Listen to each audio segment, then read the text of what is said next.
What if I told you you've been making mistakes when it comes to black cat energy? What if I also told you these common mistakes can be the difference between you getting a second date out of him or him never even asking you out on a first one? If you want to avoid putting yourself in that position, then join me on today's show where we'll be discussing black cat energy mistakes. That way you can inspire men to chase after you more instead of having them running away from you. One of the mistakes that's easy to make when you're doing or you're in your black cat energy is, you're hearing, okay, only think about yourself, be of yourself, and all of that is good.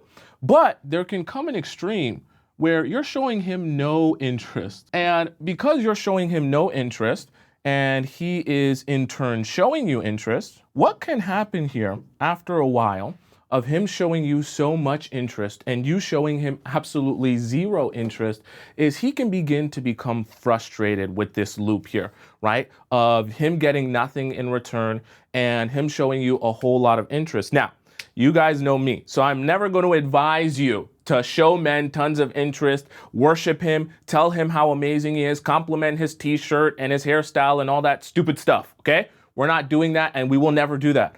But you do want to make sure that you're allowing men to feel like they are getting somewhere, all right?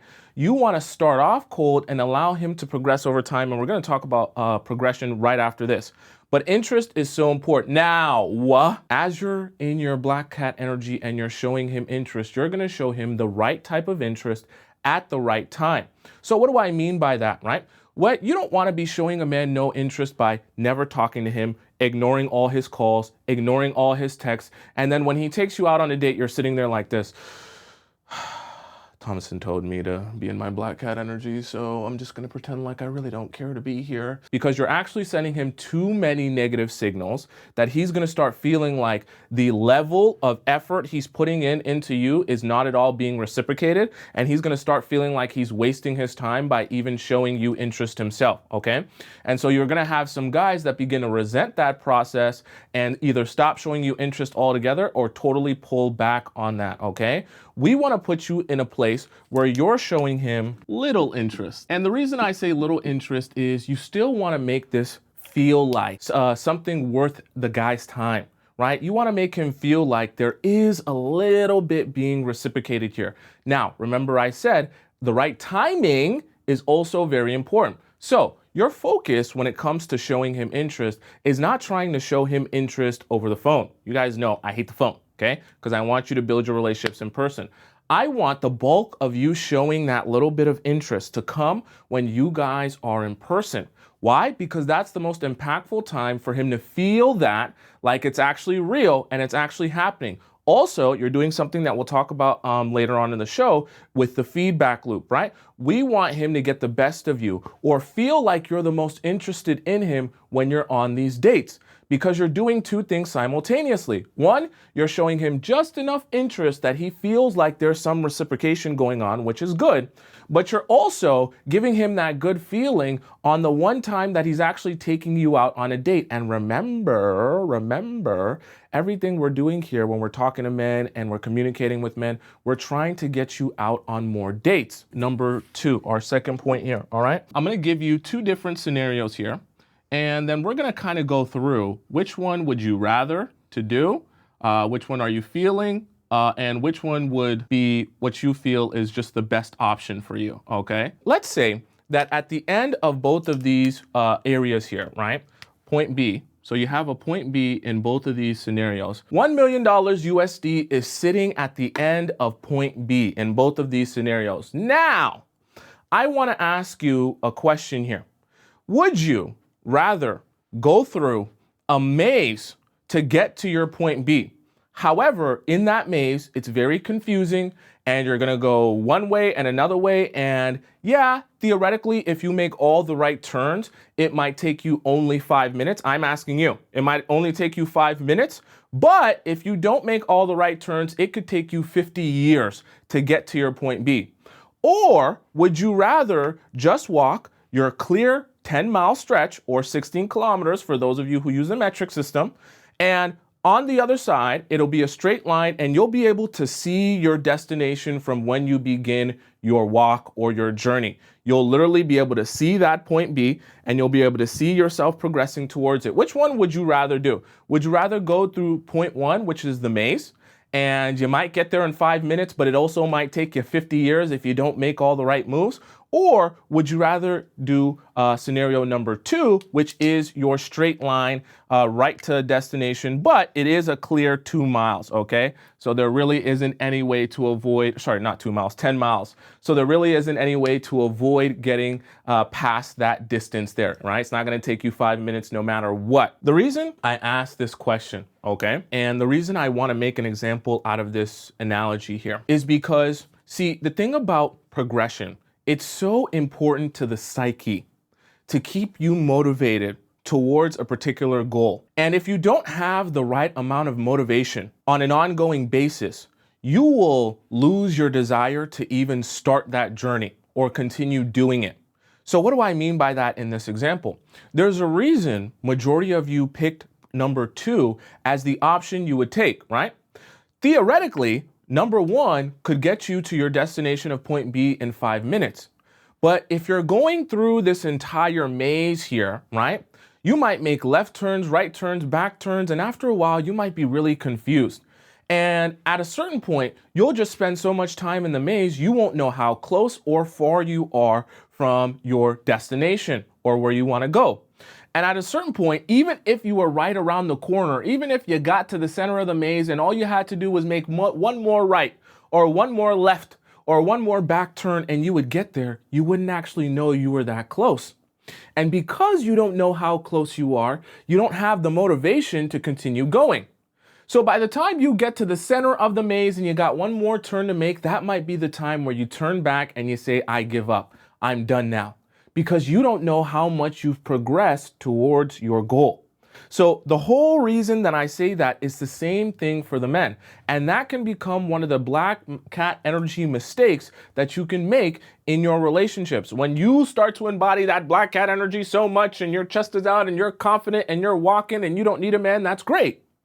But what you want to understand is when you're actually dating men, though, you still want to give them incentive and motivation to continue dating you on an ongoing basis and to continue pursuing you. You don't want to be like a maze where all the time he's confused, thinking you have absolutely no interest in him whatsoever, and that he's not progressing towards any sort of closer end goal of being with you or getting you more invested in this or liking him anymore. Okay? So when it comes to your relationships, you want to make sure that as you see guys doing more for you, one, you're showing him appreciation for the things and recognizing the things that he's doing for you, but you also allow yourself, right, and allow him to get more access to you as time goes on. Now, let me be very careful. I'm not saying you make yourself available to him 24/7 because he does some nice things for you. I'm not saying you take shifts off of work because he's taking you on a couple of nice dates, okay? I'm not saying, that you go over to his house and watch Netflix in his bed just because he took you to one nice restaurant. What I'm saying is, as a guy shows you that he's serious and he wants to put in more and more effort and investment into you on a consistent basis, right? Then you allow him to have an increasing level of access to you over time, gradually. So what does that look like? For example, let's say, you start dating a guy and the first date is out to a nice restaurant, right? He's pretty nice and gentlemanly and generous. Then the second date you guys go on, he brings you to a different place, but then he brings flowers. He makes it nice and special. Then the third date, he tries to make something interesting that you guys can do. And he's like, hey, I was thinking of us going for a picnic, something a little bit different than a dinner, right? Then you can say, okay, yeah, I'm down for a picnic, something where we're not always going to be dressed up. Or maybe we just, go hiking on a trail. I wouldn't advise you go hiking on a trail with the guy you just met, but you get my point, right? Then you can start doing things that are a little more casual outside, right? Things that don't require you to dress up all the time after a while. And then after a while of you getting to know him for many and many months, now you can start being in places that are a little bit more private together, And as time goes on, you escalate and gradually, ever so slightly, you allow him to have more access to you on a more intimate scale, right? Now, as time is going on, maybe you share a little bit more about yourself, right? And about your life as you start to feel like there's a safe space here to talk about things, and you're noticing that he's sharing with you a lot of things about yourself, okay? There's a balancing act here. You want to make guys feel like the relationship is progressing. That way, on an ongoing basis, they stay motivated to continue pursuing you. You don't want guys to feel like there is no progression here. It can't be, oh, on date one, he takes you out and you're like, oh, I expect this and I expect that, and you're a hard and on date number 35, you're still that way, because then he's going to start feeling like, well, I don't feel like, I'm really getting anything in return, right? And I don't mean getting anything in return in terms of sleeping with you. I mean, I don't feel like I'm really progressing here. I don't even feel like you like me. Okay. Now, like I said before, you're not focusing on making him feel like he's progressing by texting him a whole bunch more. Okay. You're not making him feel like he's progressing by calling him 24/7. Right. You're making him feel like he's progressing, that when he does put in effort, right, you allow him to get more access to you. Point number 3, that feedback loop. You start off with a relationship, right? He does some good for you. And then after he does some good for you, right, you show him appreciation. After you show him appreciation, there's something that we describe here as the dog treat. And I'm going to tell you why we describe it as the dog treat. And then you return back to your relationship. Now, I'm going to explain to you this whole feedback loop. We've discussed this loop before, and I want to discuss with you some of the mistakes you can make in this feedback loop here. This feedback loop of appreciation is meant to come when you notice that he's doing something good for you. Black cat energy is good, but sometimes it can have you so involved in you doing you so well, and we want you to do you well and be invested in you, that you forget, though, that part of this process to getting men to want to date you, because black cat energy is great, but you want to be a black cat with a golden retriever. And we want to keep your golden retriever motivated. We want to keep your golden retriever retrieving for you, with the tongue out and wagging its tail, right? We want to keep your golden retriever happy. So we have to make sure that we're using this proper feedback loop to appreciate your golden retriever so that your golden retriever receives a dog treat. Now, what is a dog treat? Let me go through this cycle for those of you who don't understand what this really means, and I'll explain to you the dog treat. So you have your relationship, right, in its normal and regular sense. After you have your relationship in its normal and regular sense, you're going to have things that this man, assuming that he wants you and wants to be with you and likes spending time with you, he's going to do good for you. Take you out on dates. He's going to be consistent with you. He's going to call you when he said he was going to call you. He's going to, take you out on the days he said he was going to take you out. He's going to be on time and have intention in this relationship. All of those good things. In the process of you noticing that he's putting his best foot forward, whether it be in a big way or a small way, you're going to show him appreciation, not for him just being himself, okay? You're not going to show him appreciation for his t-shirt. You're not going to show him appreciation for his muscles. You're going to show him appreciation for the good action that you see and notice him taking for you in this relationship, and the intention that you're seeing him carry in this relationship, and the treatment that you're noticing him give you in this relationship. That's what you're showing him appreciation for. And the dog treat part comes in because men love to feel like the man. And you're doing something for his ego when you tell him how much of a man he is by the way that he treats you. You're serving his ego while simultaneously serving yourself, because you're telling him how great he is, not for just being himself, okay? Not for just existing. You're telling him how great he is for treating you well. So the dog treat comes in because guys attach their ego to that feeling of appreciation that they're receiving from you at the times where you're appreciating them. And if the times where you're appreciating them is coming all of when he's actually doing good for you and taking action for you, that he starts to internalize that, right? And feel good about that. And that good feeling, that hit of dopamine that, oh, someone appreciates me, someone thinks I'm the man, I feel so amazing, is what allows him to keep going into your relationship and continue doing good for you, that you continue to appreciate. He gets his dog treat and he does more good for you. Okay? So remember, with black cat energy, you don't want to be so involved in yourself that you forget this process of showing men good appreciation, that they feel good about doing good.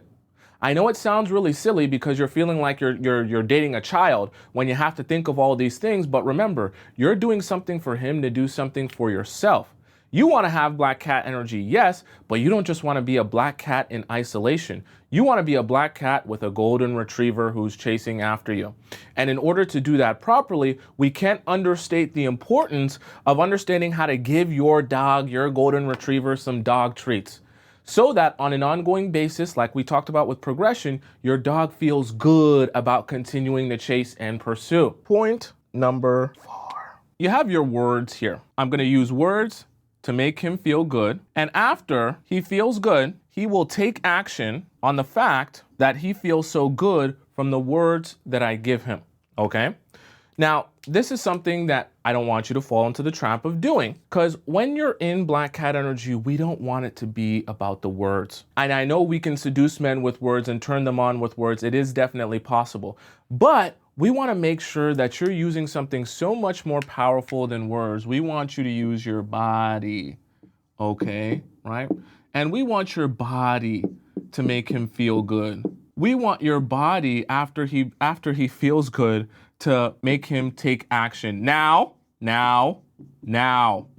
before any of you get the wrong idea, I don't mean use your body to seduce him in the sense of actually opening your legs and letting him jackrabbit himself inside of you. I would never say that. What I mean by using body seduction is when you're out on these dates with him, okay?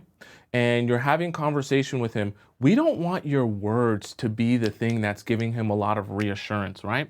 Because sometimes when you make this mistake, right, we don't want words giving reassurance. We want body giving reassurance. When the body is giving reassurance, it's a not so direct signal that she likes me, she wants me, and she wants to be here.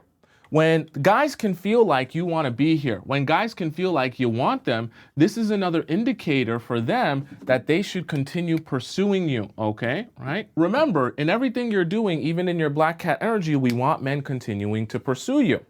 But we don't want it to be on the nose, because that's not really doing what for the men what you think it's doing, okay? And we also want you to keep your subtleness, that it still gives the men space to pursue you, okay? Someone said, so give him a hug. No. What I mean by allowing your body to give him reassurance, when you're flirting with a guy, right? We don't want your flirt to be, oh, I think you're the sexiest man in this entire room. And your flirt is not giving him a hug and hugging him extra tight and feeling on his body, okay? The body reassurance that I'm referring to is when you're having conversation with him, you make him feel like you're actually interested in him, right? You make him feel like you actually desire him. And this is kind of a reference into our previous show that we did earlier about body language, where you're going to use eye contact, right? Your soft gaze.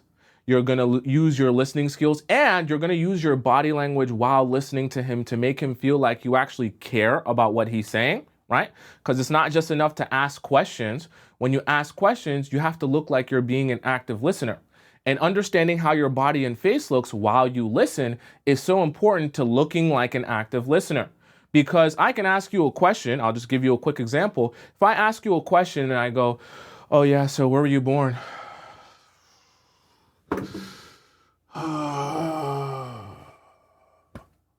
That's going to make you feel like I basically don't give a damn, okay?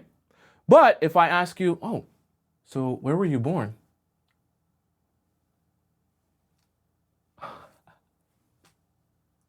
That's going to give you a whole different feeling, all right? And my point being is you can communicate a lot of seductive energy. You can communicate, I'm here with you, I desire you, I want you, through your body language, okay? And in fact, it's so much more impactful when you can do that through your body language than even your words. Words are good, but body language is even better because it creates a feeling. And people don't forget that feeling that they received from you when they were with you and around you, okay? Especially as a woman, this is the best way to have that seductive black cat energy that we talk about in a way that's really, really magnetic for men, okay? So one of the mistakes can be using too many words and not using enough body language to communicate what you want to communicate with those men. Let's go on to our point number 5. One of the most dangerous ones, actually, when it comes to black cat energy. When you hear other people talk about it, you can start to feel like, oh, well, black cat energy is not caring. Black cat energy is not being bothered. Black cat energy is being super unbothered. The kids want me, the kids want me to be unbothered. I should be unbothered, right? And when you start to convince yourself that being unbothered is everything your essence should be, you start to feel like the way for you to be unbothered is by not feeling anything. Not having any emotion, never crying, never responding, never giving anyone anything, never letting them see you have any sort of emotion. But that's not actually what I want for you, okay? So we're gonna draw out a little bit of I guess we could call it a little bit of a visual for you guys to see what I actually want you to do instead and why I want you to do that thing instead, okay? So you got a stream of water.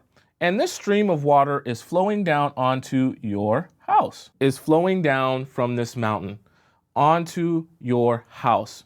It's going right into the foundation of the house, and it's kind of making things very mushy on the bottom. And slowly but surely, as this stream is flowing down to the foundation of your house, it's breaking it apart. You're thinking to yourself, oh, I really, really need to take care of this stream here. I can't have this stream of water flowing down into my house anymore and messing with the foundation.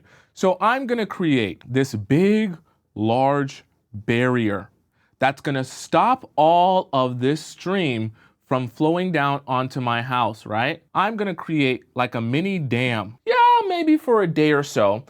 This dam is able to block that stream of water from flowing downhill, right? But after a period of time, that water starts to overflow that dam because gravity is pushing more and more of that water down until finally, not only is it going down, to the foundation of your house in one place, now it's flowing all over the surrounding parts of your house. And now all of a sudden, you've got a muddy outside, a muddy inside, and everywhere is just mush because all of this water is flowing all around the parts of your house because you chose to just block it off and hope the water would completely stop. What if instead you had dug yourself out a second hole that flowed downstream and you dug a little bit of a tunnel that had this all going down to a lake? I know my drawing's not the best here, chat, but bear with me. And you had all of this going down to a lake where there was fresh water because this is a freshwater stream, and you and the entire village was able to drink from this lake and use it as a community lake to wash up at. Maybe you live in the country, to drink from spring water, and you had fresh, nice, amazing, cold spring water at this lake simply by diverting this downhill stream from going to your house to going to this lake where everyone can use it, everyone's happy, everyone's feeling good. And also your house is no longer flooded and the foundation is no longer cracking because of all of that excess water. So you're probably asking, probably wondering, Tomisin, what does any of this have to do with my relationships? Please explain it to me. We don't want you in your relationships, and even when you're trying to embody your black cat energy, we don't want you in a position where you're suppressing your emotions. Your emotions always have to flow. You're allowed to feel things even in your black cat energy. But what we want you to do, instead of not feeling things when you're bothered or upset, we want you to divert your energy and redirect it into other places. So as you have that emotion, we want to create for you channels to express that emotion in ways that don't blow up your relationship or the situation that you're in with this guy currently. So for example, right, when you're upset, instead of recognizing, hey, when he triggers me or upsets me, I want to blow up on him, I want to tell him off, I want to tell him all the ways that he's done me wrong, why don't we create avenues for you to express yourself that you can get your anger out in ways that don't have you losing your mind on him? Because if you lose your mind on him, you ain't staying in that black cat energy. But we're not saying you shouldn't feel things. So that would be an example of that would be things like journaling. It would be like we talked about having a yap friend, right? Having someone that you can go to, right? Getting the words out onto a page if you just need to write them out or type them out.